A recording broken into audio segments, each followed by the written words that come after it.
खुदावंद यीशु अल मसीह के नाम में, जिसके सबब से खुदा का इलाही एहसान, इलाही मोहब्बत और इलाही जिंदगी का तोहफा हमें मिला है, मैं आपकी खिदमत में सलाम अर्ज करता हूँ। आज का कलाम मैं आपके साथ शेयर करने का जो शर्फ हासिल कर रहा हूँ वो नए अहदनामा में से मुकद्दस पतरस रसूल का दूसरा आम खत और उसका पहला बाब और उसकी 19वीं आयत से उसकी 21वीं आयत तक है। और खुदा के कलाम में यूं लिखा है, और हमारे पास नबियों का वो कलाम है जो ज्यादा मोतबर ठहरा, और तुम अच्छा करते हो जो ये समझकर उस पर गौर करते हो कि वो एक चिराग है जो अंधेरी जगह में रोशनी बख्शता है, जब तक वो ना फूटे और सुबह का सितारा तुम्हारे दिलों में ना चमके। और पहले ये जान लो, किताबे मुकद्दस की किसी नबूवत की बात की तावील किसी के ज़ाती इख्तियार पर मौकूफ नहीं, क्योंकि नबूवत की कोई बात आदमियों की ख्वाहिश से कभी नहीं हुई, बल्कि आदमी रूहुल कुद्स की तहरीक के सबब से खुदा की तरफ से बोलते थे। खुदा का जिंदा कलाम जो बहुत सारे नबियों ने तहरीर किया और जिनका लिखवाने वाला एक ही मुसन्निफ है, रूहुल कुद्स है। बाइबल मुकद्दस हमें तहफ़्फ़ुज़ की ज़मानत देती है। बाइबल मुकद्दस में जो कुछ लिखा गया है और क्यों और किसके लिए लिखा गया है वो समझना और उस पर ईमान रखना बहुत जरूरी है। बाइबल मुकद्दस वाहिद वो किताब है जो सबसे ज्यादा दुनिया के अंदर जो है वो पढ़ी जाने वाली किताब है। बाइबल मुकद्दस दुनिया के अंदर सबसे ज्यादा छपने वाली किताब है। बाइबल मुकद्दस सबसे ज्यादा फरोख्त होने वाली किताब है।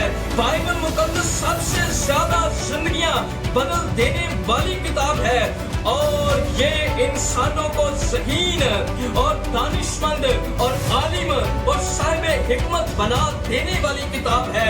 जिंदगी के हर शोबा से ताल्लुक रखने वाले अशखास बाइबल मुकद्दस से इस्तिफादा हासिल कर सकते हैं। ये वो किताब है जो हमें उलझनों से, नाउमीदी के अंधेरों से निकालती है। ये वो किताब है जो हमारी रहनुमाई करती है। और मुताबिक ज़बूर 119, तेरा कलाम मेरे कदमों के लिए चिराग और मेरी राह के लिए रोशनी है। ये वो किताब है जो हमें फर्जी कहानियों और तहजीबी रस्मों रवाज, नफसानी, ज़हनी और ज़ाती फलसफों और अबलीसी हरफों से आज़ाद करवाती है। मुताबिक यूहन्ना की अंजील लिखा है, बस तुम सच्चाई से वाकिफ होगे तो सच्चाई तुम्हें आज़ाद करेगी। ये वो किताब है जो दुरुस्त हिम्मत में हमारी रहनुमाई करती है। और ये वो किताब है जो अंधेरी और फिसलनी राहों से हमें बचाती है और जिंदगी का मकसद क्या है हम पर जाहिर करती है। मुताबिक ज़बूर 119 तेरी बातों की तशरीह नूर बख्शती है और सादा दिलों को अक्लमंद बनाती है। और इंसानों के ज़ाती तजुर्बात, तहकीक, बुनियादी वजूहात, फलसफे और नजरियात और फर्जी कहानियों से कहीं बढ़कर खुदा का जिंदा कलाम है। ये वही जिंदा कलाम है जिसकी शहादत खुदा के नबियों ने दी है।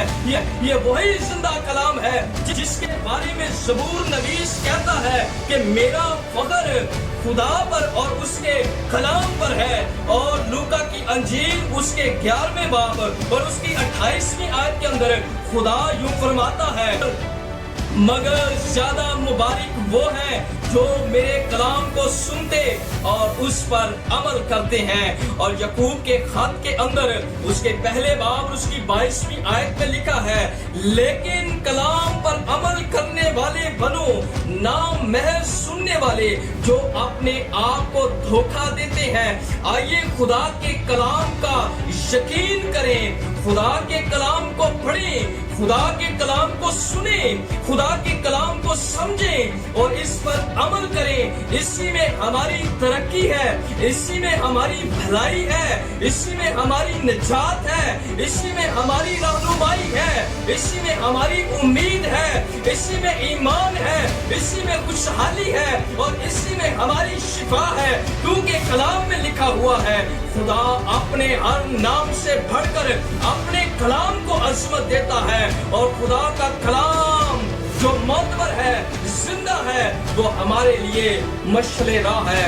खुदा के कलाम को पढ़ें, सुने, समझें और उस पर ईमान लाएं और उसके मुताबिक अपनी जिंदगियां गुजारें, ताकि खुदा के कलाम के सबब से हम आसमानी जमीनी बरकत को हासिल कर सकें। खुदा आपको बरकत दे, आमीन।